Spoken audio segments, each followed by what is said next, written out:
Halo, kalau kamu lagi ngerasa capek banget sama semua beban yang ada, pembahasan kita kali ini mungkin pas banget buat kamu.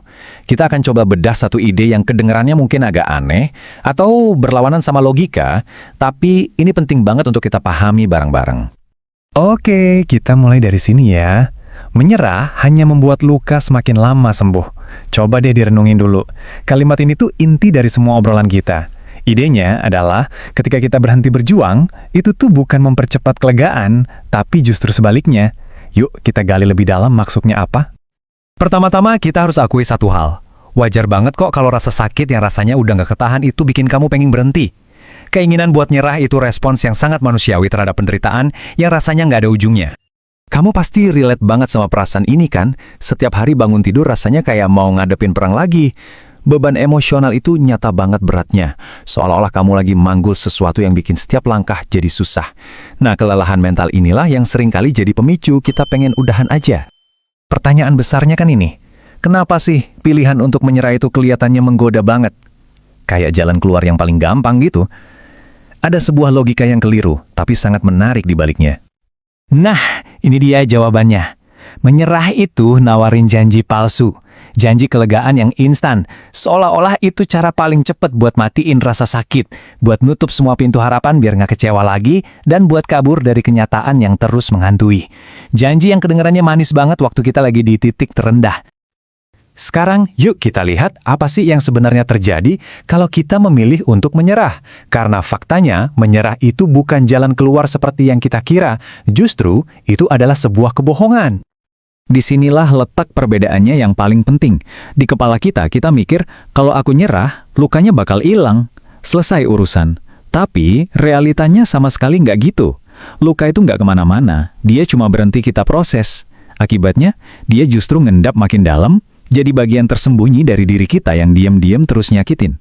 Dan ini efek jangka panjangnya. Luka yang gak disembuhin itu bakal terus datang lagi. Dia jadi suara penyesalan waktu kamu lagi sendirian malam-malam, jadi bayangan yang bikin kamu ragu waktu ada kesempatan bagus datang, dan jadi pengingat pahit tentang apa yang mungkin terjadi seandainya kamu gak berhenti berjuang. Jadi kesimpulannya gini, menghindar itu ada harganya. Luka yang gak kamu hadapi ya bakal tetap kebuka. Luka yang gak kamu rawat ya bakal terus ngeganggu hidupmu. Dan pada akhirnya, beban yang tadinya pengen kamu hindari itu malah tumbuh jadi jauh lebih besar dan lebih berat dari sebelumnya. Oke, kita udah paham kan kenapa menyerah itu bukan jawaban. Sekarang kita masuk ke bagian yang paling penting, titik baliknya. Yuk, kita coba definisikan ulang, apa sih arti sembuh yang sebenarnya? Pertanyaan ini bisa mengubah cara pandang kita total. Mungkin selama ini kita mikir sembuh itu artinya balik lagi ke kondisi di mana kita nggak ngerasain sakit sama sekali. Tapi gimana kalau tujuannya bukan itu? Gimana kalau ada definisi lain yang lebih realistis dan lebih penuh harapan? Dan inilah jawabannya, sembuh itu bukan tujuan akhir yang bebas rasa sakit. Sembuh itu adalah sebuah proses, sebuah tindakan. Sembuh adalah soal keberanian. Keberanian buat terus jalan, buat ngambil satu langkah kecil hari ini, meskipun rasa sakitnya masih nemenin. Fokusnya pindah, bukan ke hasil akhir, tapi ke tindakan hari ini. Prosesnya juga nggak instan atau heboh. Coba deh bayangin kayak lagi nyusun puzzle yang kepingannya berantakan. Kamu ambil satu kepingan, pasang. Terus ambil satu lagi, pasang lagi. Pelan-pelan tapi pasti. Gambarnya mulai kelihatan lagi. Nah, kayak gitulah proses penyembuhan. Terus, gimana caranya kita menerapkan ini di kehidupan nyata? Jawabannya ada di ketekunan.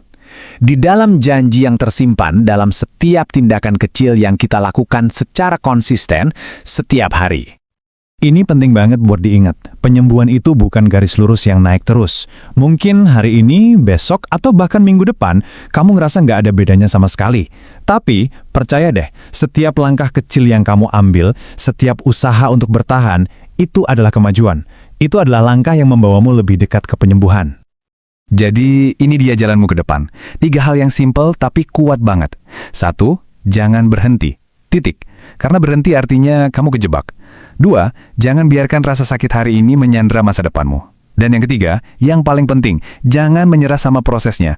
Karena justru setiap momen sulit yang kamu lewatin, itu adalah bagian dari penyembuhan itu sendiri. Aku mau kamu benar-benar meresapi kalimat ini.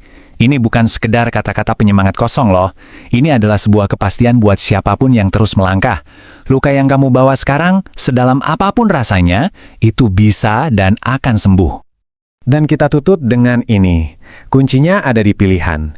Ini bukan tentang harus kuat setiap detik, tapi tentang membuat satu pilihan kecil untuk bangkit. Cukup untuk hari ini aja. Besok, kita buat pilihan yang sama lagi. Satu hari demi satu hari. Terima kasih sudah menyimak.